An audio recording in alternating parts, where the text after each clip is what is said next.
CPM കൂട്ടുകെട്ടുണ്ടായിരുന്നു ജനസംഘമായിട്ട്. അതിൻ്റെ തെളിവുകൾ എല്ലാവർക്കും ഉണ്ട്. സംയുക്ത വിധായകദള ഉൾപ്പെടെയുള്ള ആളുകളുമായി ജനസംഘവുമായി CPM കൂട്ടുകെട്ടുണ്ടായിരുന്നു. ഇനി 1975 ഈ കൂട്ടുകെട്ടിൻ്റെ സമയത്താണ് ഇതിൽ പ്രതിഷേധിച്ചാണ് കമ്മ്യൂണിസ്റ്റ് മാർക്സിസ്റ്റ് പാർട്ടിയുടെ അഖിലേന്ത്യാ ജനറൽ സെക്രട്ടറിയായ ശ്രീ സുന്ദരയ്യ രാജിവെച്ചത്. സുന്ദരയ്യയുടെ രാജിക്കത്ത് അദ്ദേഹത്തിൻ്റെ മരണശേഷമാണ് പുറത്തു വന്നത്. പാർട്ടി പൂഴ്ത്തിവെക്കുകയായിരുന്നു. എന്തായിരുന്നു സുന്ദരയ്യയുടെ രാജിക്കത്ത്?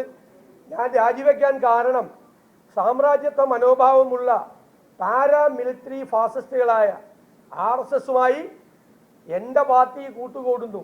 അത് ജനാധിപത്യത്തിൻ്റെ അന്ത്യത്തിനും ഇടതുപക്ഷ പാർട്ടികളുടെ അവസാനത്തിനും അത് കാരണമാകും. അതിന് കൂട്ടുനിൽക്കാൻ ഞാനില്ല എന്ന് പറഞ്ഞ് അഖിലേന്ത്യാ ജനറൽ സെക്രട്ടറി രാജിവെച്ചതാണ്. സുന്ദരയ്യയുടെ രാജിക്കത്തിൽ ഈ മെൻഷനുണ്ട്.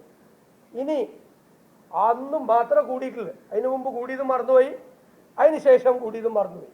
എന്നാണ് ഇപ്പോഴത്തെ BJP ഉണ്ടായത്? 1980 ഏപ്രിൽ 6 അല്ലേ? ഇത് എൻ്റെ കയ്യിലുള്ളത് ജൂലൈ 1989 ഒരു ഫോട്ടോയാണ്. ആരൊക്കെയാണെന്നറിയാമോ നിൽക്കുന്നത്? വാജ്പേയി, രാമറാവു, LK അദ്വാനി, VP സിംഗ് തുടങ്ങിയ നേതാക്കൾ.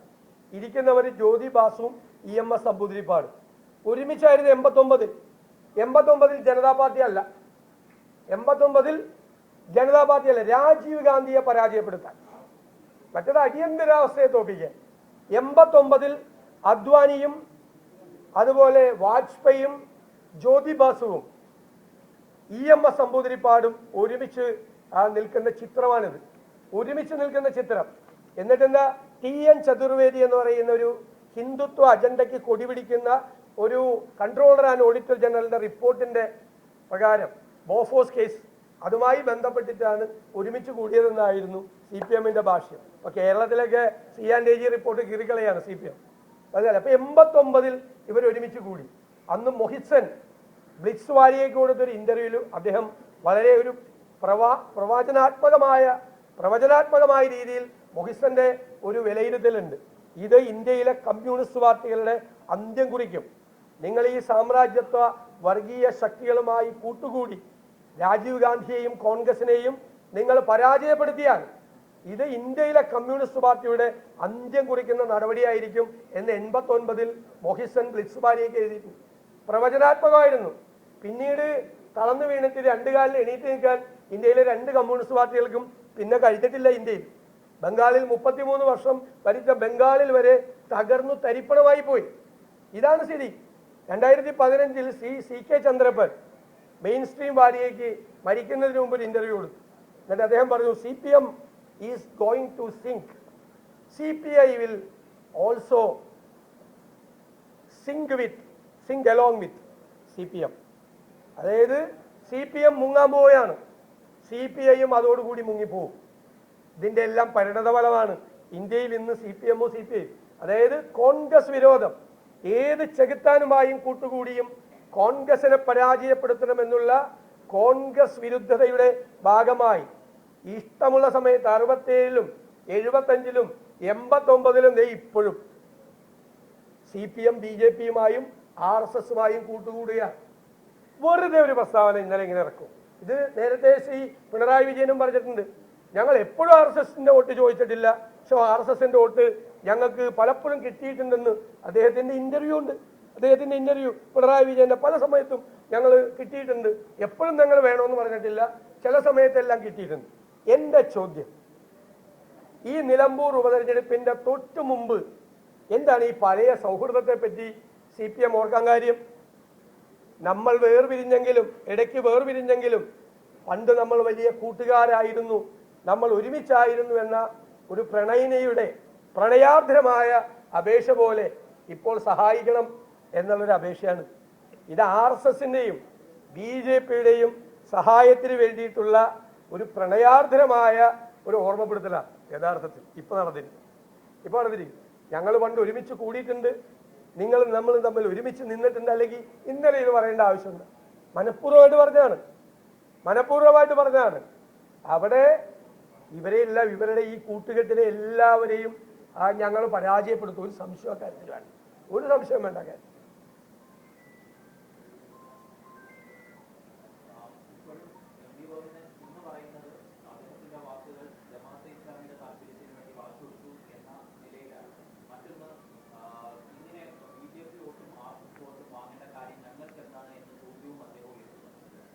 അതാണല്ലോ അതിനു വേണ്ടിയിട്ടാണല്ലോ ഇന്നലെ ചോദിച്ചത്. ഇപ്പോഴും കേരളത്തിൽ CPM BJP ബാന്ധവുണ്ട്. BJP സ്ഥാനാർത്ഥിയെ നിർത്താൻ തയ്യാറായില്ല. ആക്ഷേപം കേട്ടപ്പോഴാണ് പേരിനൊരാളെ പിടിച്ച് നിർത്തിയത്. എന്നിട്ട് ആ വോട്ട് കിട്ടാൻ വേണ്ടി ശ്രമിക്കുകയാണ്. പച്ചയ്ക്ക് വർഗീയത എല്ലാ വീടുകളിലും പോയി CPM പറയുകയാണ്, പച്ചയ്ക്ക് വർഗീയത പറയുക അവിടെ. എന്നിട്ട് ഇപ്പം ജമായത്ത് ഇസ്ലാം, ഈ ഗോവിന്ദൻ തന്നെ ജമായത്ത് ഇസ്ലാമിയുടെ പിന്തുണയിൽ ജയിച്ചിട്ടുള്ള MLA അല്ലേ, നേരത്തെ ജയിച്ചിട്ടില്ലേ പല പ്രാവശ്യം. 3 പതിറ്റാണ്ടാണ് ജമായത്ത് ഇസ്ലാമിയായിട്ട് കൂട്ടുകൂടിയത്. എന്നിട്ട് ഇന്ന് പറയുക, ദേശാഭിമാനി വായിച്ചിട്ടാണ് പറയണത്, എന്താണ് UDF അസോസിയേറ്റ് മെമ്പർ ആക്കിയത്. ഞാൻ അന്നേ മറുപടി പറഞ്ഞാണ്, ദേശാഭിമാനി അല്ല UDFിലെ ഘടകകക്ഷികളെ എടുക്കുന്ന സംവിധാനം. അവിടുത്തെ എഡിറ്റോറിയൽ ബോർഡ് കൂടിയിട്ടല്ല UDFിലെ ഘടകകക്ഷികളെ എടുക്കണം. ഒരു ദിവസം ദേശാഭിമാനിലൊരു വാർത്തയാണ്, വെൽഫെയർ പാർട്ടിയെ UDFിലെ അസോസിയേറ്റ് അംഗമാകും. അവരാണ് തീരുമാനിക്കുന്നത്. UDFിൽ ഒരു അസോസിയേറ്റ് അംഗം ഇല്ല. ഇപ്പോൾ ഒരു അസോസിയേറ്റ് അംഗം ഇല്ല.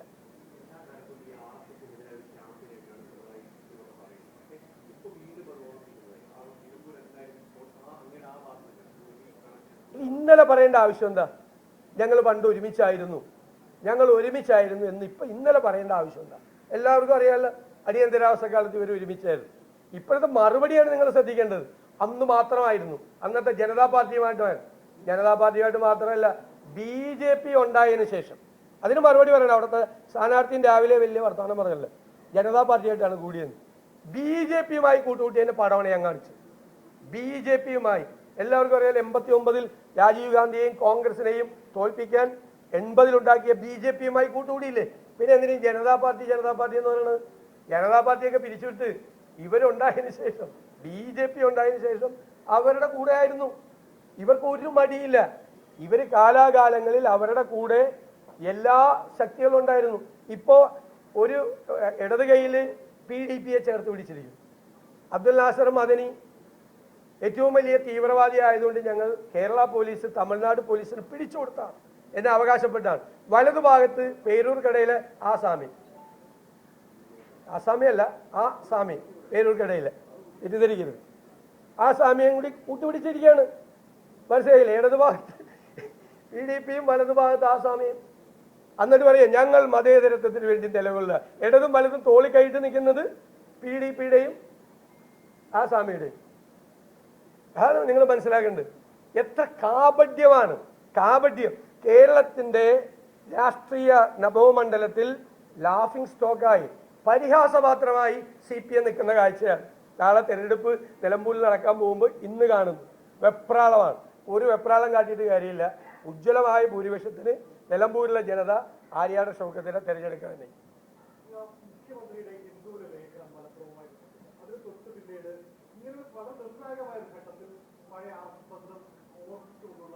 അത് സീക്വൻസ് ആണ്.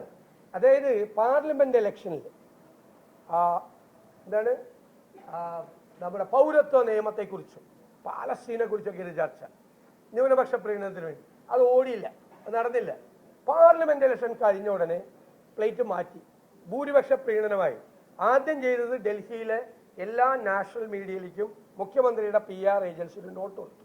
ആ നോട്ടിലാണ് മലപ്പുറത്ത് മുഴുവൻ സ്വർണ്ണക്കള്ളക്കടത്താണ്, ക്രിമിനൽ ആക്ടിവിറ്റിയാണ്, തീവ്രവാദ പ്രവർത്തനമാണ്, ആ പണം മുഴുവൻ ഉപയോഗിക്കുന്ന ഇതാണെന്ന് പറഞ്ഞ് സംഘപരിവാർ ഒരു ദശാബ്ദക്കാലമായി അല്ലെങ്കിൽ 2 ദശാബ്ദക്കാലമായി സംഘപരിവാറിൻ്റെ ഒരു നറേറ്റീവാണ് മലപ്പുറം ജില്ലയെക്കുറിച്ച്. അത് മുഖ്യമന്ത്രിയുടെ PR ഏജൻസി ആദ്യം പറയും. നേരെ പോയി മുഖ്യമന്ത്രി ഇന്റർവ്യൂ കൊടുക്കുന്നു.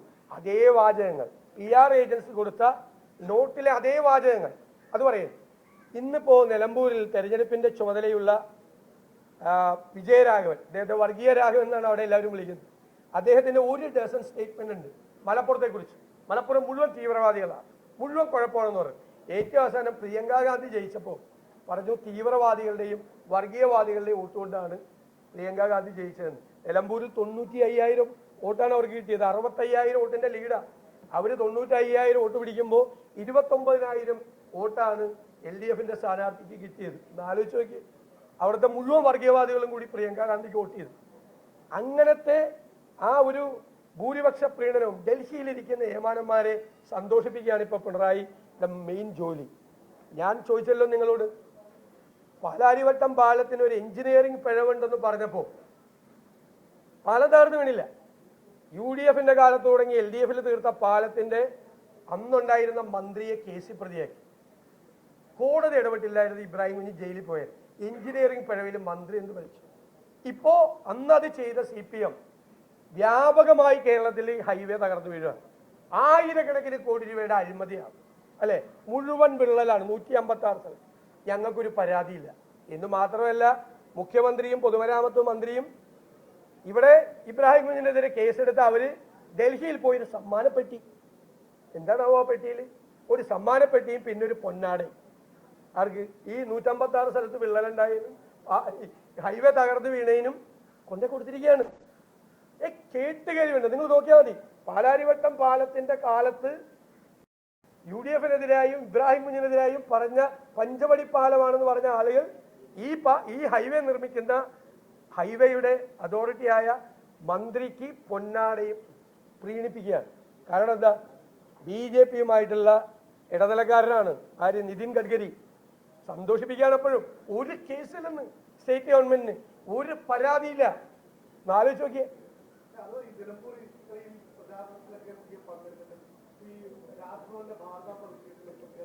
മിണ്ടിയില്ലല്ലോ. ഞങ്ങൾ അതിശക്തിയായി പ്രതിഷേധിച്ചു. അതിൽ ആദ്യത്തെ സംഭവത്തിൽ RSS നേതാവിനെ കൊണ്ടുവന്ന് ഇവിടെ പ്രസംഗിച്ച് മുൻ പ്രധാനമന്ത്രിമാരെ അധിക്ഷേപിച്ചു ഈ രാജ്ഭവൻ ക്യാമ്പസ്. പിന്നീടാണ് മന്ത്രി പ്രസാദുമായിട്ടുള്ള ബന്ധപ്പെട്ട വിഷയം. ഞങ്ങൾ അതിശക്തിയായി പറഞ്ഞു, രാഷ്ട്രീയ പ്രചരണത്തിനും മതപ്രചരണത്തിനും രാജ്ഭവനെ വേദിയാക്കരുത്. മുഖ്യമന്ത്രി സർക്കാരിന്റെ പ്രൊട്ടസ്റ്റ് അറിയിക്കണം. മിണ്ടി കൊടുത്തിട്ടില്ല. കാരണം രാവിലത്തെ ബ്രേക്ക്ഫാസ്റ്റ് പുട്ടുംകടലയും ചർച്ചയിൽ ഗവർണറുണ്ട് നിർമ്മലാ സീതാരാമനുമായിട്ട് കേരളത്തിന്റെ മുഖ്യമന്ത്രി ചർച്ച ചെയ്തപ്പോൾ കേരളത്തിലെ സാമ്പത്തിക പ്രതിസന്ധിയെക്കുറിച്ചും കേന്ദ്രം തരാനുള്ള പൈസയെക്കുറിച്ചും ചർച്ച ചെയ്താന്ന് ചോദിച്ചപ്പോൾ ഒന്നും ചെയ്തില്ല എന്ന് പറഞ്ഞു. പിന്നെ എന്ത് ചർച്ചയായിരുന്നു? നിർമ്മലാ സീതാരാമനായിട്ടുള്ള പുട്ടുംകടലയും ചർച്ച. അതിലെ ഇടനിലക്കാരനായിരുന്നു ഈ ഗവർണർ. ഭയങ്കര സ്നേഹമാണ്. എന്ത് ചെയ്താലും മിണ്ടൂല്ല. ഞാൻ പറയില്ല, ഡൽഹിയിലെ ഏമാനന്മാരെ ഭയന്നാണ് കേരളത്തിലെ മുഖ്യമന്ത്രി ഇരിക്കുന്നത്. കാര്യം എന്താണെന്ന് നിങ്ങൾക്കറിയാം. ഞാൻ ഇടയ്ക്കിടയ്ക്ക് പറയേണ്ട ആവശ്യമില്ല.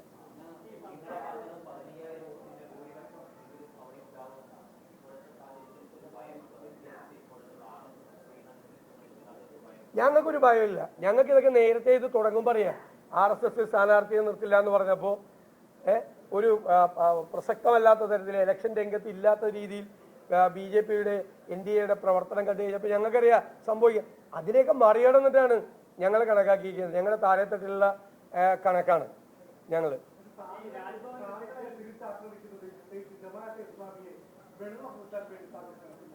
ഞാൻ ചോദിക്കട്ടെ, എന്തിനാ ഇപ്പം അത് വിവാദം?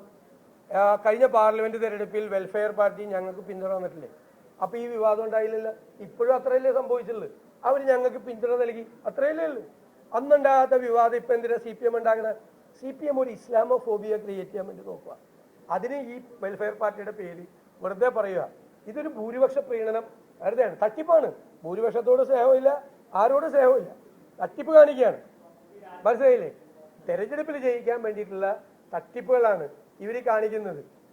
ഞാൻ ചോദിക്കുന്നത്, ഈ മുഖ്യമന്ത്രിയുടെ വീഡിയോ ഞാൻ കൊണ്ടൊന്ന് കാണിച്ചില്ലേ? ഞാൻ പറഞ്ഞ പോലെ അല്ലല്ലോ അദ്ദേഹം പറഞ്ഞു. ഞങ്ങൾ അവരുടെ പിന്തുണ സ്വീകരിച്ചു. മുഖ്യമന്ത്രി അഭിമാനത്തോടു കൂടിയാണ് പറഞ്ഞത്. ദേശാഭിമാനിയുടെ മുഖപ്രസംഗം എന്താ? അഭിമാനകരം, ആവേശകരം എന്നാണ് ജമാഅത്ത് ഇസ്ലാമിയുടെയും PDP-യുടെയും പിന്തുണ. ഞാൻ ചോദിക്കുന്നത്, നിങ്ങളാണ് ചെയ്യേണ്ടത്. ഒരു വശത്ത് മുഖ്യമന്ത്രിയുടെ ആണ് ചിലരൊക്കെ ചെയ്തിട്ടുണ്ട്, കാണിക്കുക അന്ന് പറഞ്ഞത്. എന്നിട്ട് ഇപ്പൊ പറയണ കാണിക്കുക. എന്നിട്ട് അവിടുത്തെ വേദിയിൽ പോയി ഞങ്ങൾക്ക് പിന്തുണ നൽകിയത് വെൽഫെയർ പാർട്ടിയാ. ഇവര് വെൽഫെയർ പാർട്ടി ഉണ്ടാകുന്നതിന് മുമ്പ് ജമാഅത്ത് ഇസ്ലാമിയുടെ കൂടെ ആസ്ഥാനത്ത് പോയി പിന്തുണ ചോദിച്ചിട്ടുള്ള ആളാ പിണറായി വിജയനും കോടിയേരി ബാലകൃഷ്ണനും ഒക്കെ. എന്തൊരു അവസരവാദം! അല്ലല്ല, അവര് ഞങ്ങളോട് പറയാറുണ്ട്, ഞങ്ങളോട് പറഞ്ഞിട്ടുണ്ട്, ഞങ്ങളായിട്ടുള്ള ചർച്ചയിൽ പറഞ്ഞിട്ടുണ്ട്. അതുകൊണ്ടാണ് പറഞ്ഞത്. അവരാ നിലപാട് എങ്ങും എടുക്കുന്നില്ല. ഇപ്പോ ഇതിന്റെ പ്രശ്നം എന്താണ്? അവരുടെ കൂടെ നിൽക്കുമ്പോൾ മതേതരവാദി, ഞങ്ങളുടെ കൂടെ വന്നാൽ വർഗീയവാദി. എല്ലാവരും അങ്ങനല്ലേ? ഇപ്പൊ PDP-ക്ക് ഒരു കുഴപ്പമില്ല, ആ സ്വാമിക്കും കുഴപ്പമില്ല, ഒരു പ്രശ്നമില്ലല്ല. അവരൊക്കെ ആരാ? മതേതരവാദികളാ. അതാണ് ചോദ്യം. ഇത്രയേ ഉള്ളൂ.